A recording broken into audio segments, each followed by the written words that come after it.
আসসালামু আলাইকুম ওয়া রাহমাতুল্লাহি ওয়া বারাকাতুহু। আজকে অনেকেই জানেন কালকে আমার আব্বু বাংলাদেশেতে বিদায় নেবেন। সকলেই দোয়া করবেন আব্বু যদি স্বাস্থ্য মতে সৌদি আরবে যাওয়ার তৌফিক দান করুক। সকলে বলে আমিন। স্বাস্থ্যতা নসিব করে।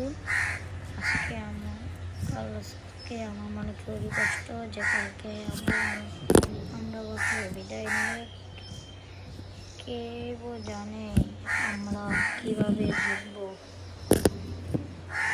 মানে খুবই একটা বড় কষ্ট, আপনারা জানলে বলতেন।